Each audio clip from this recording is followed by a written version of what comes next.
atsipalaiduok, užsimerk. Įsivaizduok, kad atėjo ilgai lauktas savaitgalis. Danguje nei vieno debesėlio, be didelių prašymų gavai iš tėčio mašiną arba vyresnis brolis gavo. Jūs lekiate, neviršydami greičio į sodybą, į savo svajonių savaitgalį, kur laukia šašlykiukai, ežeras, pirtis, gitara prie laužo naktį. Jūs lekiat ir tik špunkšt, jum nuleidžia padangą. Tam, kad tokie akibrokštai nesugadintų vasaros svajonių savaitgalių, šiandien apie automobilio problemas ir jų sprendimo būdus kalbame su VGTU dėstytoju Saugirdu Pukalsku. Gal ir pradėkime nuo to, kokias jūs įvardintumėte didžiausias problemas, su kuriomis susiduria automobilis ir jo savininkas vasarą.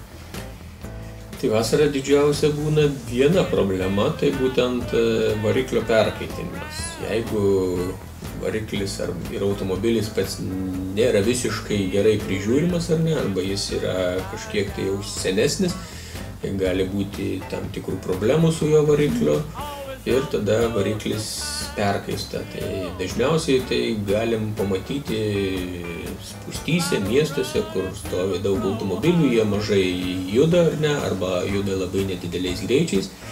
Tai dažniausiai išbėga kažkoks tai skystis, ne? Tai aušinimo skystis prasiveržia, jis užkaista, pasiekia ten virimo temperatūrą ir tada jis užverda, padidėjęs slėgis ir jis išsiveržia, sakykim, lauk.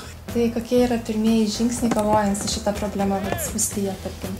Kaip ir visada ir visur reikėtų priežiūros.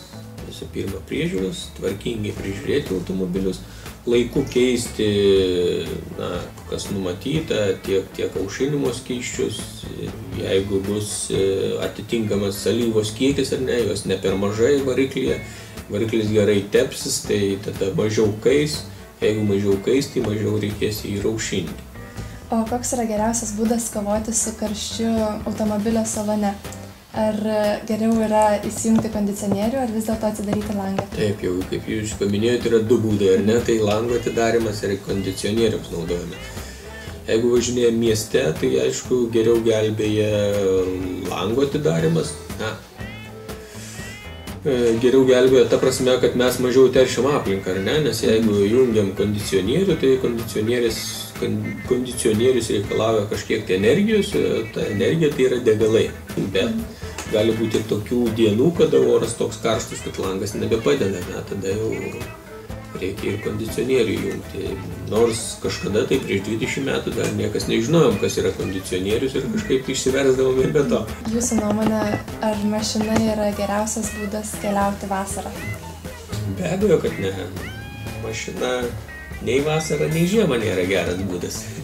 Nes automobilis, koks jis bebūtų, gal nebent šitas tik tai jis nekenkia aplinkai, bet jeigu bet koks kitas, ypatingai su vidaus degimo varikliu, ar ne, tai jisai teršia aplinką.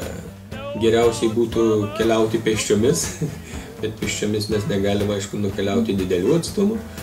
Kita transporto priemonė, kurie kažkiek tai jau greičiau padeda judėti, tai yra dviratis.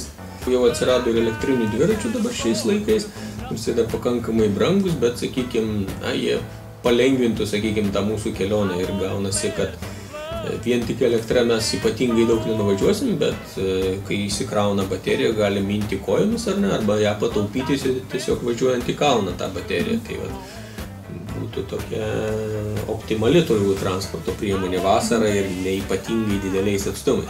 Dėkui labai jums už pokalbį. Prašom.